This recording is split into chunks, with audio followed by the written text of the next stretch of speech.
Cincinnati Bengals are 1-3, and there's not a whole lot of reason for optimism after a massacre in Tennessee. Let's get into it.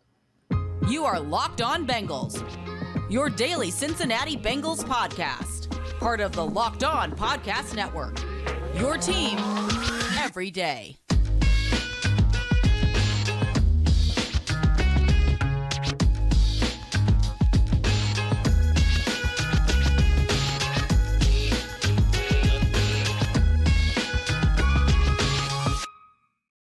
What up, Bengals fans, and welcome to another episode of the Locked On Bengals podcast. I'm your host, Jake Lisco. He's your host, James Rapine.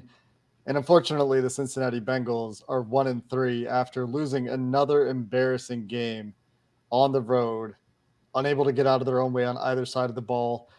We come to you on YouTube or anywhere you get your podcast. And if you're new to the show, we appreciate every single one of you who are everydayers who make us your first listen. And I know that's hard to do when the season's going the way it is, but we appreciate all of you who make that a habit nonetheless. Today's episode of Locked On Bengals is brought to you by LinkedIn Jobs, who helps you find the qualified candidates you want to talk to faster. Post your job for free at linkedin.com/LockedOnNFL. Not a whole lot of good things to say about this game for the Cincinnati Bengals, James, as it is very similar in many ways to week one. Joe Burrow limited, the offense limited. At least Joe Mixon played well again. At least Jamar Chase played well again. But those are the only two real positive things I can find about this game in a sea of questioning and negativity that you can talk about with this team and be reasonable in doing so. Yeah, this was the worst case scenario in a lot of ways from an on-field standpoint. Obviously, injuries, you could always get to a worser scenario if you really want to go that route. But we're not going to do that. We're going to look at this and look, I'm literally in the score clock operating room here at Nissan Stadium, and I see home 27, guest 3. And if you would have told me that before the game, I was like, oh, do you mean the Pee Wee football game after Bengals Titans? Because there's no way in hell I thought that this game was going to be 27-3 on either side. I thought this was going to be a physical, close matchup, and it was anything but. And the Bengals have a lot of issues, Jake, and I think it starts on offense, but this defense, and we had this debate, I think, after the Ravens game in our post-game show, this defense going up against Ryan Tannehill, making Ryan Tannehill, who played well, and I get it, look way better than Ryan Tannehill should ever look. They scored on 5 of their first 6 possessions. So you can't just point it at Joe Burrow or Joe Burrow's calf or Zach Taylor's play calling or lack of creativity or whatever you want to on offense. You also can't just point to the defense and Lou Anarumo or point to insert whatever you want from a big play standpoint, because they gave up a bunch of big plays. And so at least one offense was able to produce big plays today. It was the nightmare. And to me, this is way worse than week one. And I don't think I'm being a prisoner of the moment. Week one, I farther removed from it, I understand it. Like I get it. It was just all of these different scenarios and they all happen. And it's just a really, really awful matchup. This isn't an awful matchup. The Bengals know what they're getting against the Titans. They've beat the Titans every single year of Joe Burrow's career, every single one until now. They beat them when they were a crappy team in 2020. They still beat Tennessee at Paycor, and then in the divisional round the next year right here at Nissan Stadium, and then last year obviously as well. And this is a really, really tough loss. And I really think after listening to Zach, Joe, talking to the guys in the locker room, and obviously there's video out of that that I've tweeted, this team is searching, Jake, and they're searching pretty hard right now. This isn't, oh, we've been there, done that, we'll be fine. It's, well, what the hell? I didn't expect to get punched in the mouth like that and us not be able to punch back. And that's what happened on Sunday. Not that they didn't want to, but I don't think they knew how. And that's the scary part, is you got to figure it out very quickly. The margin for error is razor thin, and it was complimentary football in all the wrong ways. You said you can't just say it's the defense. You can't just say it's the offense. You can't just say it's Zach Taylor. You can't just say it's Joe Burrow's calf. You can't just say it's penalties. You can't just say it's tackling. But when you have to say you can't just say that many times, there's a lot going wrong. And it truly is for this football team right now. And that's not to say they can't right the ship. It is a long season.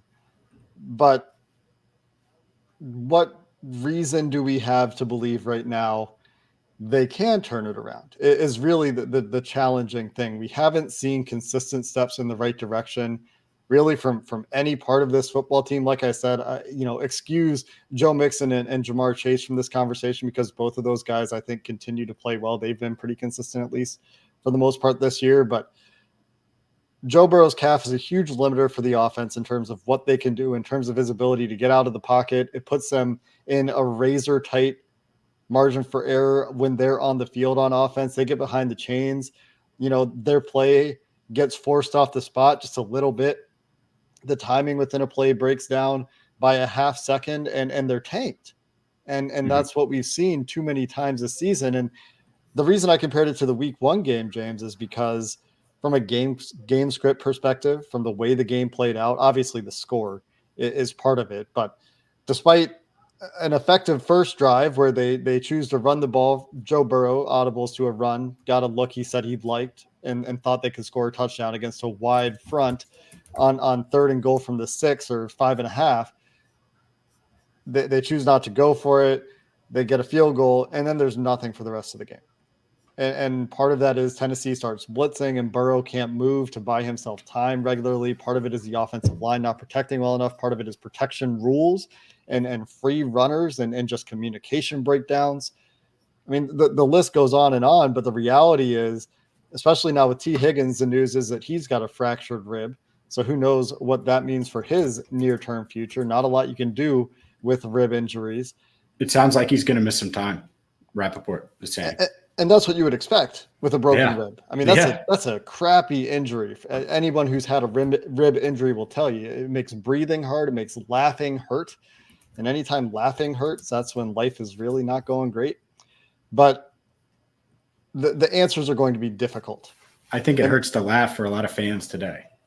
At least it doesn't hurt them physically to the point where, they're like, don't make me laugh, man. That hurt. Like I've been there. Not maybe what T's dealing with, but like anyone who's had a rib injury will tell you it's like that.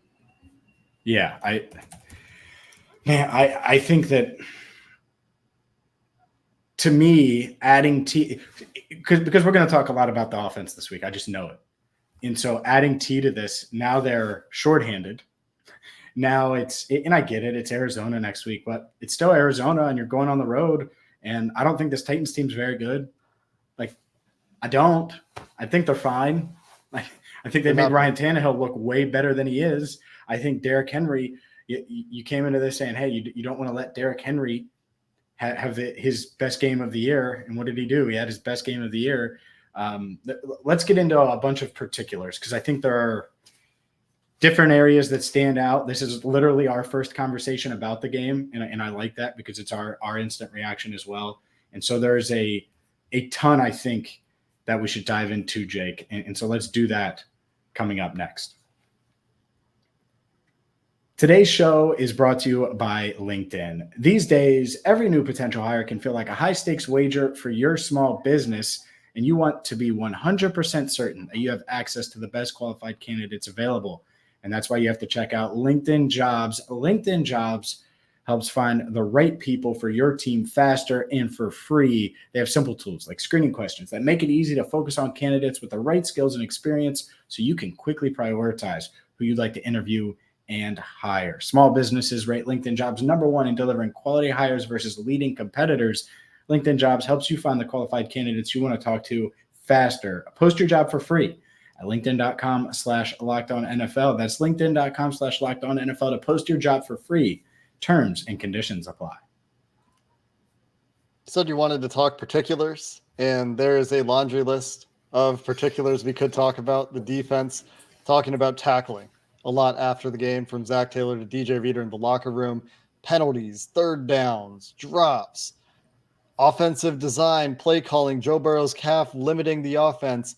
What particular do you want to tackle first? Well, I think we need to start with Burrow in this offense. I thought when he started 4 for 4 that he was just seeing it and it could be one of those days. I really did. And it was just calling the right stuff. And even when they have to settle for the field goal, and he has the near pick, by the way, and you're 4 for 5 for 45 yards. I think you feel really darn good about where you're at. And it just was a nightmare from there. Like, just nightmare. So I don't know what the fix is. Like, I've seen some say, oh, well, rest Burrow and go to this or that. Or he's playing. Like, they've clearly decided that he's going to play. And he's decided that he's going to play. And so that isn't even being considered. They didn't even take him out of the game, which, by the way, I would have done. I thought that was stupid. I don't care. You were out of the game. I know they said they were in it. I would have told Joe in the fourth quarter. The Titans had a 10-minute first possession of the third quarter. The game's over. That ended it. And they got points. So to me, that's probably it. We should probably start there. Not taking Joe Burrow out of the game, I thought it was a mistake. He was taking unnecessary shots that you don't need him to take in a game that you were not coming back in. Yeah, there were some ugly shots too, where the fourth down play stands out, where they fail on fourth down. He's trying to escape, trying to step up in the pocket. Alex Kappa's riding his right arm. So even if Burrow is looking to throw at that point, and I think he was, he can't because his right guard is on his right arm. And so, like, even if he wants to uncork a throw, he can't because there's somebody literally in contact with his right arm. Like, he just can't get into a throwing motion from there. And then he takes a hit trying to scramble, he hasn't moved for the entire game. You're risking the calf. You're risking a hit doing something worse than aggravating the calf.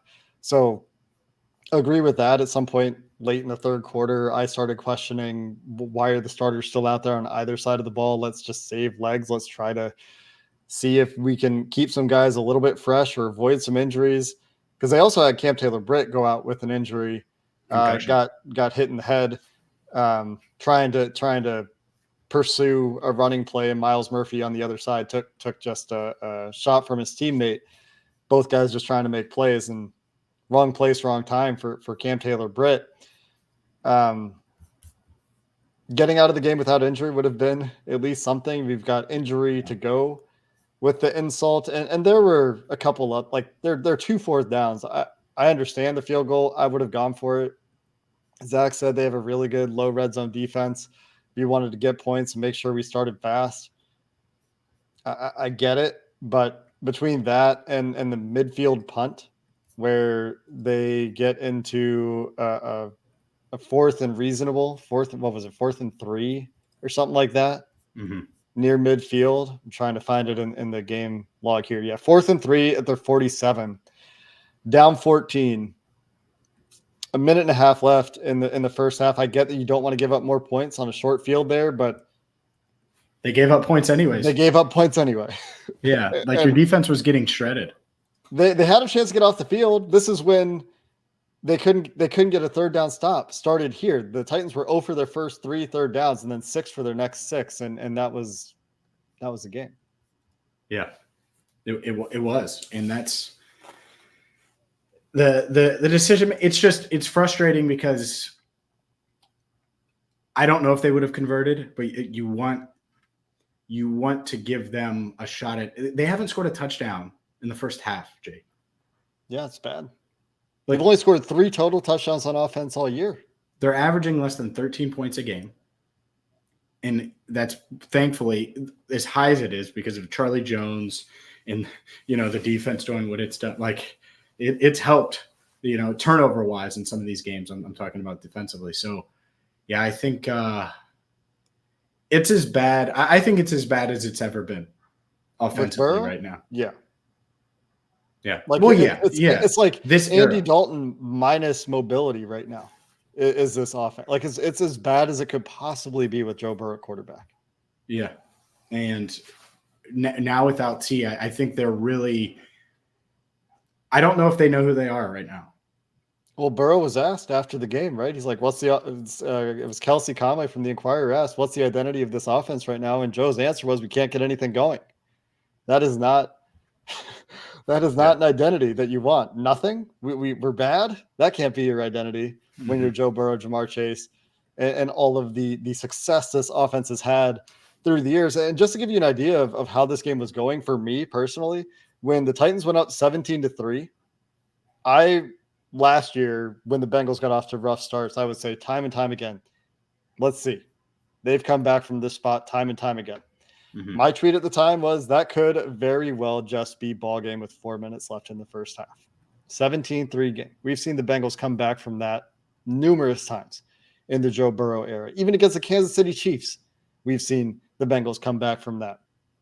I did give the caveat that an answer, if they could have gotten points, gives them a chance. And they did not get points, and in fact gave up that Derrick Henry touchdown pass, which we talked about on this show. Trick plays were going to be a potential turning point in this game. Tannehill missed what should have been a touchdown on the first drive of the game on a throwback trick play. Then they dial up another one for a touchdown later. That's the way this game went. And it was obvious early. I don't know how Josh Wiley got open on that obvious Derrick Henry is going to throw it. Nobody believed. Not a single person on the Bengals defense believed that was going to be a throw. Every single player reacted to the run. How? All of us said it was going to be a throw. They even took the timeout. Yeah, that's what I'm saying. Like, watch the throw. Nobody. Like that play. So the two plays that sum up today are that play, timeout, and then that happening. And then it's the third down inside the 10, take a timeout, still confused, almost delay of game, check to a run, run the ball to the 3. and it might have been the right check. I'm not, but it was so disorganized and weird, and you end up having to settle for a field goal. They're searching, and I'm searching right now, because right now they're just bad. There's some bright spots. Like, there's some guys that are decent, good players, but they're just bad. And that better change this week, and really, as in this coming week going into Arizona.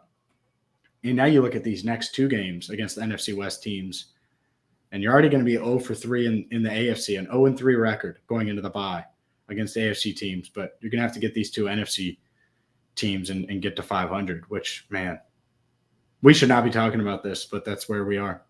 The juxtaposition between expectations and where this team is after 4 games is staggeringly distant. The point where we expected them to be versus where they are. And it could all come back to Joe Burrow and this offense, because if they're moving the ball, the Bengals defense did get a couple of stops to start the game. They held Tennessee to a field goal on their first drive, and it was a long field goal. It was a 53-yard field goal.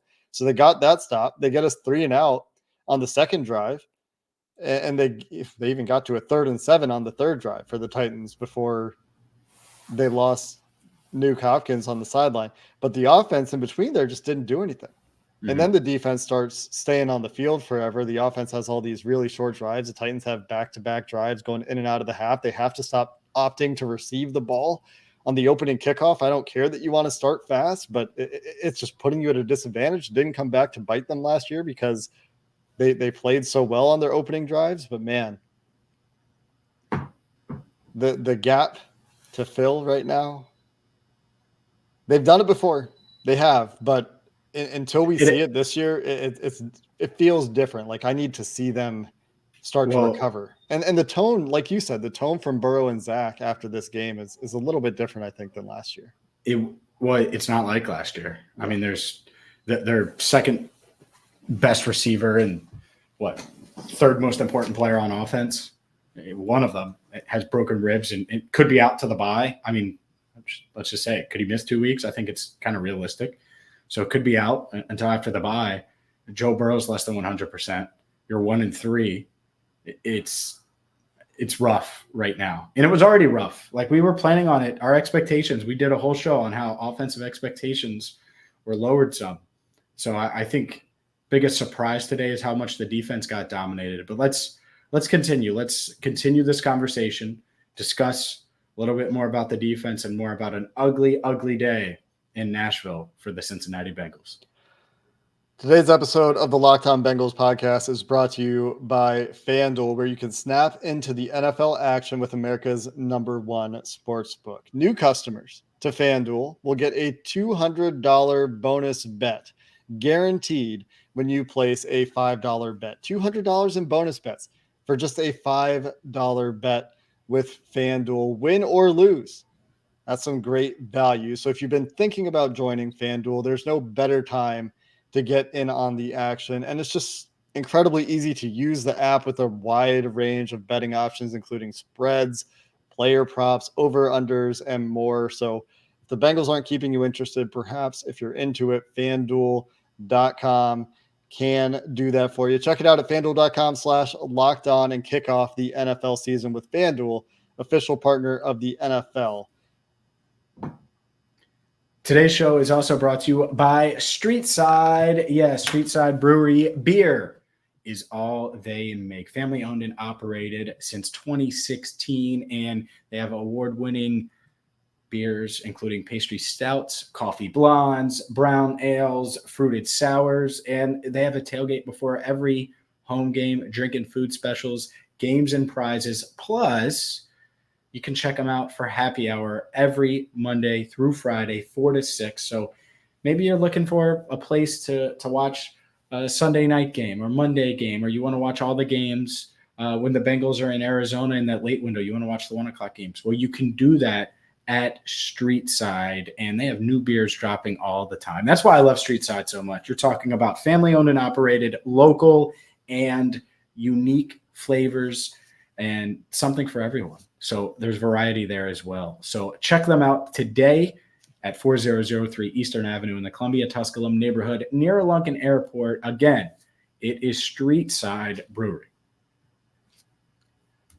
Mentioned concern about the defense, James, and this one certainly did get away from them.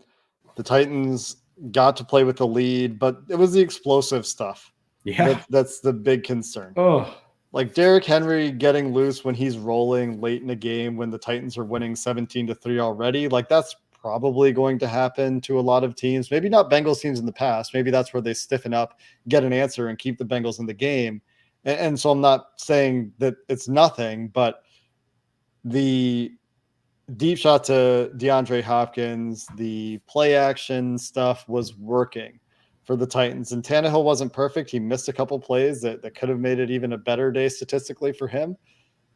But explosion in the running game and the passing game. I mean, even when Tyjae Spears fumbled the handoff in the backfield, it went for 23 yards. That's the kind of day it was for the Bengals defense.